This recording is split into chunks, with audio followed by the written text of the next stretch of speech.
Hello friends, మా ఇంట్లో అప్పుడప్పుడు ఇలా హెల్తీగా జొన్న ఇడ్లీ అయితే ప్రిపేర్ చేస్తూ ఉంటాను. ఈరోజు కూడా చేశాను. ఎలా చేశానో మీరు కూడా చేసేయండి. ఫస్ట్ అయితే ఒక బౌల్‌లో 2 గ్లాసుల వరకు జొన్నల్ని వేసుకొని నానబెట్టుకోవాలి. మరొక గిన్నెలో 1 గ్లాస్ మినపగుండ్లు, ఒక స్పూన్ వరకు మెంతులు వేసుకొని నానబెట్టుకోవాలన్నమాట. ఇవి 6 అవర్స్ నానిన తర్వాత మిక్సీ పట్టే ఒక 10 నిమిషాల ముందు ఒక కప్ వరకు అటుకుల్ని కూడా వేసుకొని నానబెట్టుకోవాలి. ఇప్పుడు ఒక మిక్సీ జార్ తీసుకొని జొన్నల్ని వేసుకొని మెత్తగా మిక్సీ పట్టుకొని బౌల్‌లో వేసుకోవాలి. ఇదే మిక్సీ జార్‌లో మినపగుండ్లు నానబెట్టుకున్న అటుకుల్ని కూడా వేసుకొని వీటిని కూడా మెత్తగా మిక్సీ పట్టేసుకోవాలన్నమాట.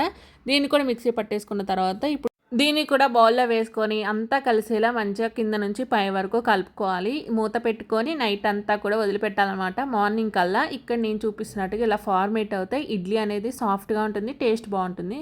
ఇప్పుడు ఇందులోకి కొద్దిగా సాల్ట్‌ని వేసుకొని మంచిగా కలుపుకొని ఇడ్లీ గిన్నెలు తీసుకొని మీకు నచ్చితే ఆయిల్ లేదంటే నెయ్యిని అప్లై చేసుకొని ఇడ్లీలా వేసుకొని లో ఫ్లేమ్లో ఉడికించుకోవాలన్నమాట. ఇది లో ఫ్లేమ్లో ఉడికిస్తేనే ఇడ్లీ టేస్ట్ అనేది బాగుంటుంది. అలాగే పర్ఫెక్ట్ ఇడ్లీ అయితే రెడీ అవుతుంది. ఇక్కడ నేను టచ్ చేసి చూస్తున్నాను చూడండి. ఇలా వేలికి అంటకుండా ఉంటే ఇడ్లీ పర్ఫెక్ట్గా వచ్చినట్టు. దీంట్లో పల్లి చట్నీ వేసుకొని తినండి, టేస్ట్ అయితే చాలా బాగుంటుంది.